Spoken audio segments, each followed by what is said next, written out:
Namaskar. A warm welcome to World News and Indian Perspective on All India Radio. This is Abhineet Shukla and with me is VC Pramod, bringing glimpses of the major developments of the day from across the globe. Over the next half an hour, we shall bring you the latest from the world of politics, economy, sports, entertainment and more. The headlines. Election Commission announces schedule for assembly polls in 5 Indian states beginning 10th of February, counting of votes on March the 10th. Prime Minister Narendra Modi urges everyone to maintain momentum of vaccination and follow COVID-appropriate protocol. India and China to hold 14th round of Corps Commander level talks on 12th of January. India and US sign framework agreement for implementing 2 versus 2 agri-market access. Baloch leaders expressed strong reservations over China-Pakistan Economic Corridor project, says it will only enhance exploitation of resources. And US questions Kazakhstan's decision to seek Russian military aid to deal with ongoing violence.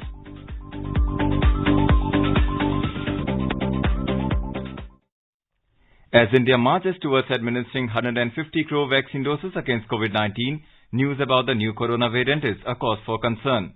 In this situation, we appeal to our listeners to get fully vaccinated at the earliest and help others get vaccinated. Please continue to follow these 3 simple steps to stay safe. Wear a face mask, maintain 2 gaz ki doori for social distancing, and focus on hand and face hygiene. For any COVID-related information and guidance, contact the national helpline numbers 011-2397-8046 and 1075. And now the news in detail. The Election Commission on Saturday announced the assembly polls schedule for Goa, Punjab, Manipur, Uttarakhand and Uttar Pradesh. Announcing the poll schedule in New Delhi this afternoon, Chief Election Commissioner Sushil Chandra said, Uttar Pradesh will go to polls in 7 phases from 10th of February to the 7th of March. Voting for Punjab, Uttarakhand and Goa will be held on 14th of February in a single phase. Manipur will vote on 27th of February and 3rd of March in 2 phases. Counting of votes will be held on 10th of March. A total of 690 assembly constituencies in Goa, Manipur, Uttar Pradesh, Uttarakhand and Punjab will go to polls this time. The term of Goa Legislative Assembly is ending on 15th of March this year. Manipur Assembly on 19th of March, Uttarakhand and Punjab Legislative Assembly on 23rd of March and Uttar Pradesh Legislative Assembly on the 14th of May this year. Mr. Chandra said that for the past 2 years, the impact of COVID-19 has made conduct of elections difficult. He said as COVID cases soared in view of Omicron variant, the poll panel held meetings with Union Health Secretary and Home Secretary, experts and health secretaries of states. After taking all views and the opinions and the ground situation, we decided to announce elections to the 5 states with safety norms in place. At the heart of election process lies the sanctity and absolute veracity of the electoral roll. A total of 18.34 crore electors will take part in this election, out of which 8.55 crore are women electors. 24.9 lakh first-time electors are registered in the 5 states, including Uttar Pradesh. Senior citizens above 80 years of age, persons with disabilities and COVID patients can vote by postal ballot. All election officials and employees will be considered as frontline workers and all eligible officers will be vaccinated with the precautionary dose. No road shows, padayatras, cycle or bike rallies and processions shall be allowed till the 15th of January.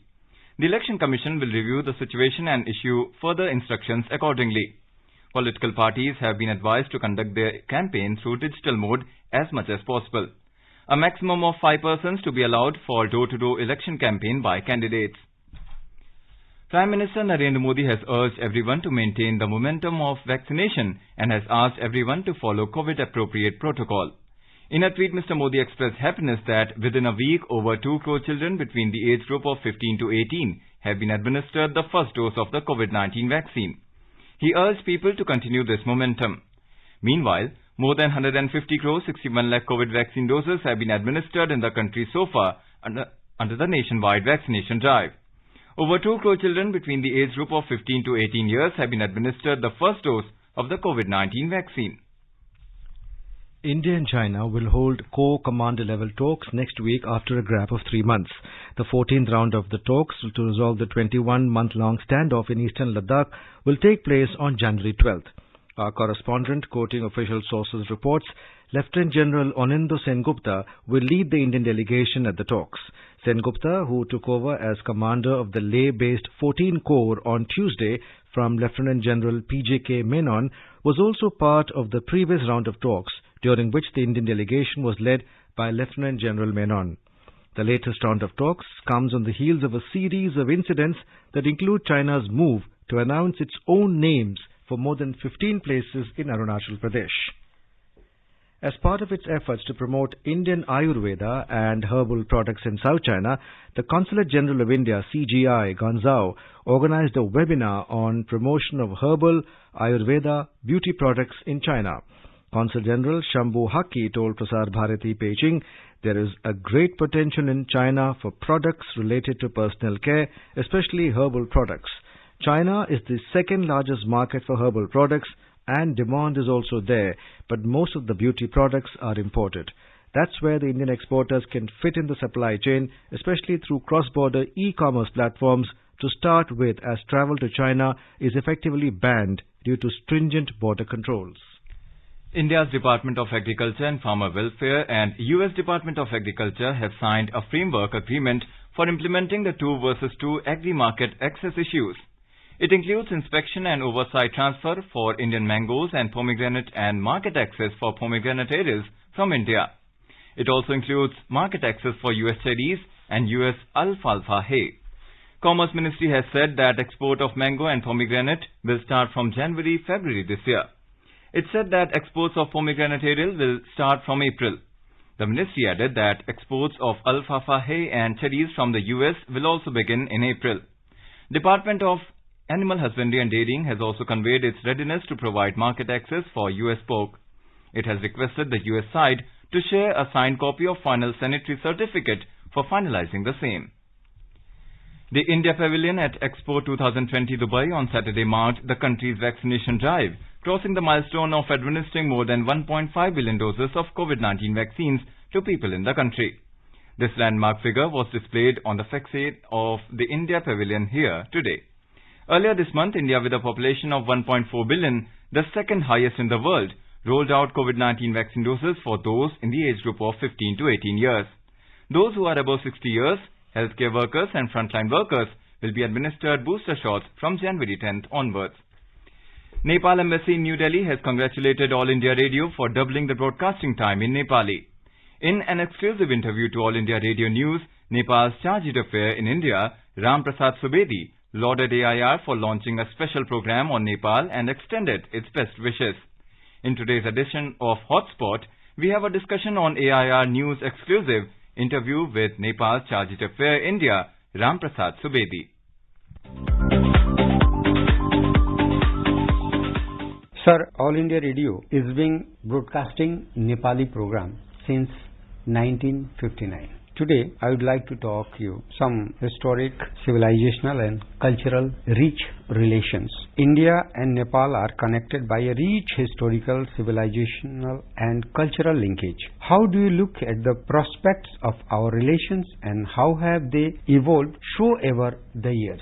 Thank you very much, Chaurasiaji. There is a permanent context between Nepal and India. The permanent context is the common culture, common civilizational linkages, religious ties and people-to-people bond. This makes our relations unparalleled and very unique. And this gives a permanent context to work in other fields. For example, to promote trade, to do business, to explore other avenues, cultural, social, economic, political relations. So this is a permanent context. I take it as a given, already there is a context, and in which you feel comfortable to pursue other relations in political domain, in economic domain, in cultural, in social, in people to people, no matter the way you like. High-level visits between the two countries have been a regular feature. We saw Prime Minister Sri Narendra Modi visiting Nepal in 2014, which is in fact was first visit abroad after assuming office. And now there was a scheduled visit by his Nepali counterpart, Sri Sher Bahadur Deuba, which has been postponed. What role has been played by these visits? In every bilateral relations, high-level visits are very important. And Nepal, India enjoy a multifaceted relations and the bilateral exchanges, bilateral visits by the heads of government naturally becomes very important. And we were pretty much looking forward to work on to celebrate this moment. I recall that Prime Minister Modi visited Nepal, and that was the beginning of a new beginning. In fact, the exchanges of visits became quite frequent, and after COVID and after our Prime Minister assumed the office for the 5th time, we were pretty much looking forward to this visit. And the bilateral visits give a very good opportunity to review the past progresses and look forward to the areas where they can actually upgrade or strengthen or carry forward the relations. And because of COVID, this visit has been postponed, but the Nepal-India relations has gained a momentum. We should carry forward this momentum, yes, and look for the nearest opportune moment where we can actually work out the new visit. India's neighborhood first policy has been enshrined by Prime Minister Sri Narendra Modi, and we see it gathering strength over the past 7 years. In context of Indo-Nepal ties, how it has progressed? Look, let me tell you frankly, India's neighborhood first policy has been reflected by the visit of Prime Minister Narendra Modi himself, giving priority to Nepal. His foreign trip started from Nepal. That is a big message.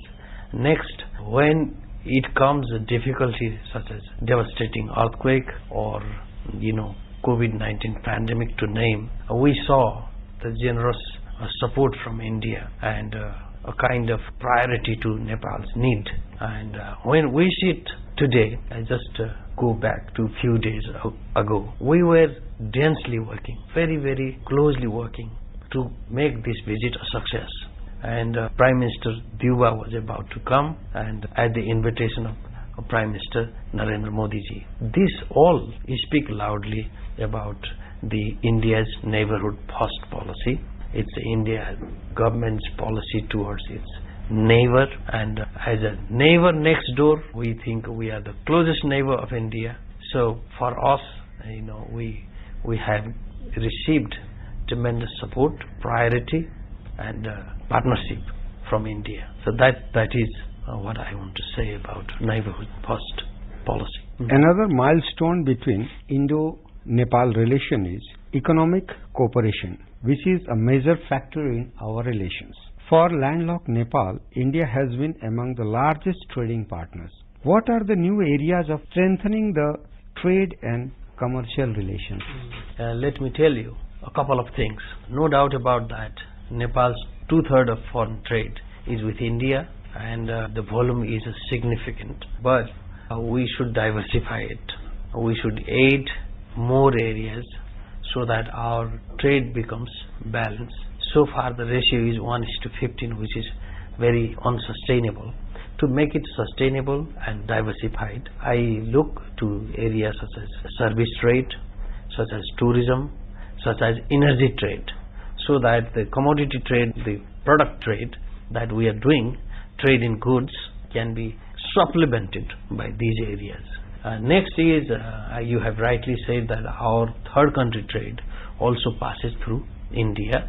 We use India as a transit country, and ports in Kolkata, Haldia, Visakhapatnam we have been using, and they are the channel to flow Nepal's foreign trade in and out of the country. As a part of our economic cooperation, India provided grants worth 9.92 billion to Nepal in financial year 2021-22. Every year, India government provides some grants, and day by day it is getting increased more and more. What we see that the relations are poised to scale new heights. I also explained while explaining neighborhood first policy. Let me again mention that India's development assistance to Nepal has always remained significant, and a kind of major development assistance we have been receiving from India. And let me also tell you that these kind of difficult days such as earthquake or COVID. These are difficult times. In this difficult time, we have received a significant support. That is very, very urgent support, in fact. But generously, Government of India, under the leadership of Prime Minister Modi ji, we have been receiving all this. And in context of this visit, I should be very much frank with you that we were pretty much prepared and looking forward for that visit. And Prime Minister Deuba, I was lucky to accompany him in his visit in 2017 as member of his delegation.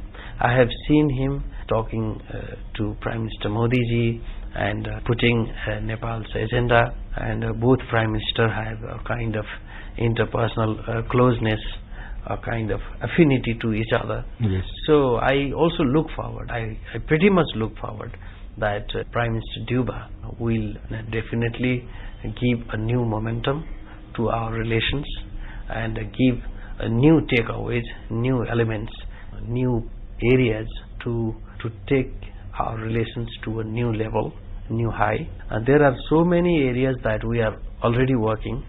Harnessing the hydel power and sale of Nepal's surplus power to India may very well be the key elements of both the nations. In addition, we saw Arun 3 power project coming up and the Indian cabinet giving a go-ahead to bridge over Mahakali in Dharchula. How does it sugar for the India-Nepal connect? In fact, as I said while responding to the trade deficit part of question, energy I see is going to be a very major contributor, major area of our partnership. That will change the narrative. Now we talk about trade deficit, we have not a balance of trade, we buy more, sell less to India. But after we enter into the energy partnership, then as you have rightly said, after Arun project completes, lower Arun completes, after there are so many hydropower projects that are under construction, after they come into full function, full operations, we will have surplus power. And that surplus power is clean power, it's a green power, it's environmental friendly power, it saves climate, saves people's health. So that is good energy for India to actually buy. Buying in the energy and selling goods and other goods, there will be a balance of trade also. So that is the future of our relations. Now we should visualize the future and say that okay, after a decade or so, we will be having a good partnership, a balanced trade, and a good energy partnership. So that is sustainable. That is the future of our relations. And building a bridge across the river is a good thing. That has been a regular crossover problem. And last year we have to see a very sad demise of Nepali national fellow brother Jai Singh Dhami. After the construction of this bridge, of course, we will be in a position that people can easily cross the river safely. And that is also connecting the people, connecting business also. Indo-Nepal relation is especially privileged relation. People-to-people contact is the defining element in our ties. We have seen India has kept its door open for Nepali people for jobs and opportunities. Thousands of Gorkhas are in the Indian Army. How are we going to expand our connections? You see, for people, I see a free flow of friendship, a kind of natural affinity between the people of Nepal and people of India. And as you have said, there is a historical connect between our people. You can see that in movement of people for job and others. From India also go to Nepal. From Nepal people come to India. Indian Army, there is separate Gorkha battalion, a Gorkha regiment, and they have been doing it. And this kind of partnership, this kind of friendship, this kind of connection between the people, makes our relations very unique and very strong and very popularly based. I often would like to tell that in Nepal-India relations, people are the makers, people are the real custodians, because generations of people are doing business, visiting each other's country. One family lives in India, next family lives in Nepal. One family lives in Nepal, their relatives live in India. This is how the people are connected, and this is how the friendship, because ultimately the people's will goes to leadership level, and even governments, both governments should listen to people. In democracy we believe that way. So that's why this relation is permanent, broad-based, very strong, I would like to say. All India Radio has enhanced its transmission in Nepali from 3rd January this year. Your take on this and about All India Radio since 1959, how it is building the people-to-people communication in between the two countries. I'm very happy to learn that Nepali service got 3 hours of time from 1.5 hours. It's double the length of the time, broadcasting time. Congratulations for that, and I'm so happy to learn this, because I would like to recall my childhood days, that we would listen All India Radio, we would listen in talk shows, news, the Laurage story, the letters they would read for their family. All India Radio and Nepali service is known for that. That kind of, family radio. Every evening around 9, we would open the All India Radio, and then we would listen that kind of messages. So that is a history, that is a context. And you have been contributing by this means of communication for such a long time. And after 75 years of our diplomatic relations, when we sit in the New Year Day today, and when you share this story, I feel that, okay, this is good, that the radio that deserves the recognition as a messenger of people from Nepal, people from India. They have been your audience. So that's a good thing. I really appreciate it and congratulate you. Thank you so much. Thank you, sir.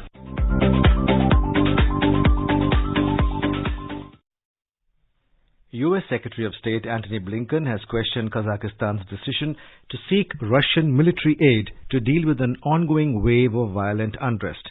Talking to reporters, Blinken said Kazakh authorities and government certainly have the capacity to deal with protests in a way that respects the right of protesters while maintaining law and order.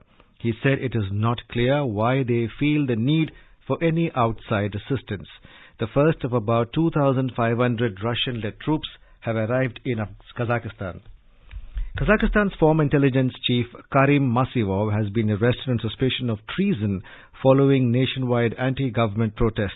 Mr. Masimov is an ally of former President Nursultan Nazarbayev. The detention of Karim Masimov was announced by the National Security Committee, a body he headed until his removal this week.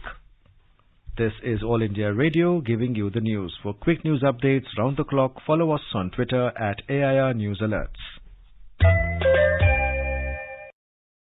The Baloch activists and leaders have expressed strong reservations over the China-Pakistan Economic Corridor project.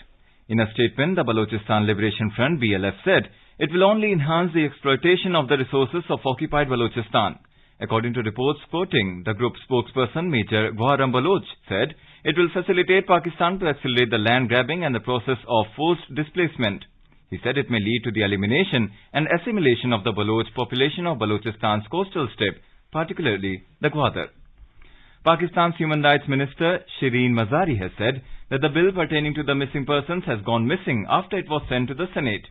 The bill criminalizing enforced disappearances was recently approved by Pakistan's National Assembly. It was awaiting approval from the Senate when it went missing along the way.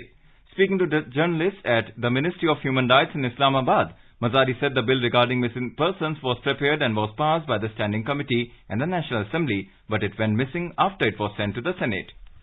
Afghanistan's Taliban regime has said it will not allow fencing by Pakistan in any form along the Durand line, issuing a stern warning to Islamabad amid escalating tensions between the neighbouring countries on the contentious issue of border fencing.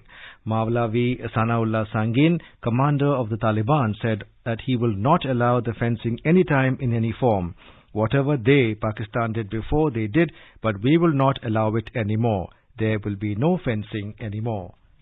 With just 10 days to go, Australian Open tennis tournament is struggling to live up to its happy slam reputation. Rapidly spreading Omicron variant, absence of big stars and Djokovic saga have thrown the Australian Open in complete disarray.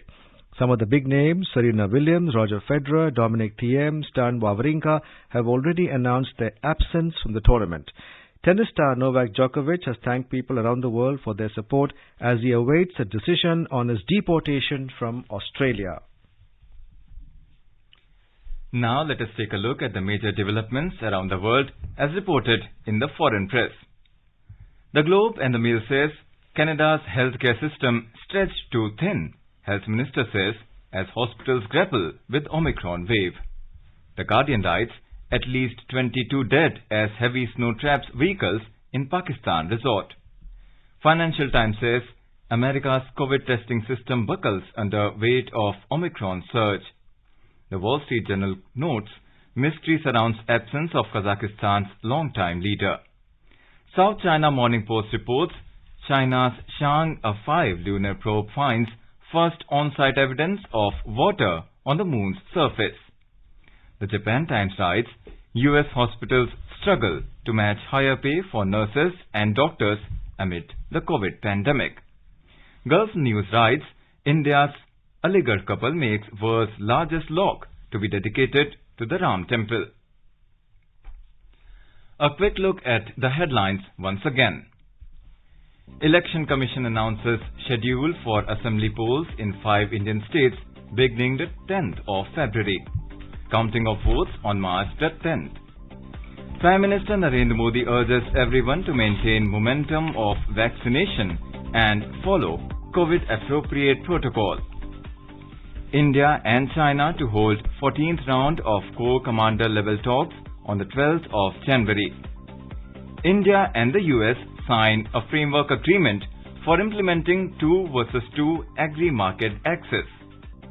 Baloch leaders express strong reservations over China-Pakistan Economic Corridor project, says it will only enhance the exploitation of resources. And US questions Kazakhstan's decision to seek Russian military aid to deal with the ongoing violence. Before we end the bulletin, we'd also like to remind our listeners of this very, very important public announcement. As India marches towards administering 150 crore vaccine doses against COVID-19, news about the new corona variant is a cause for concern.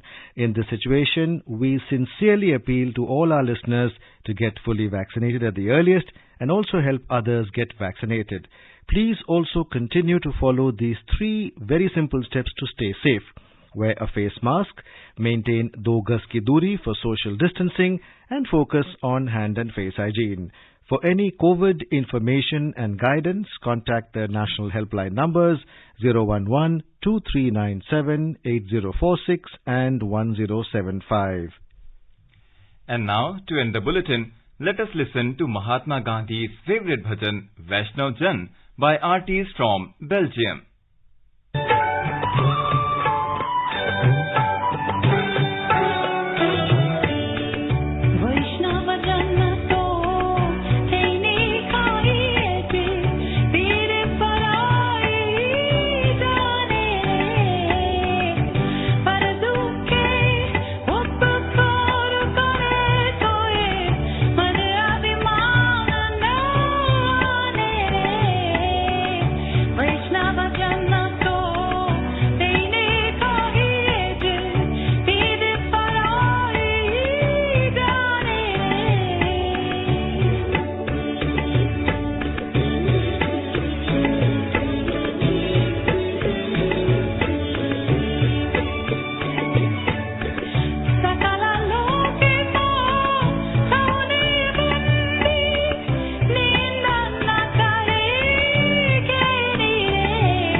And with that, we end this bulletin. We will be back tomorrow at the same time with the next edition of World News.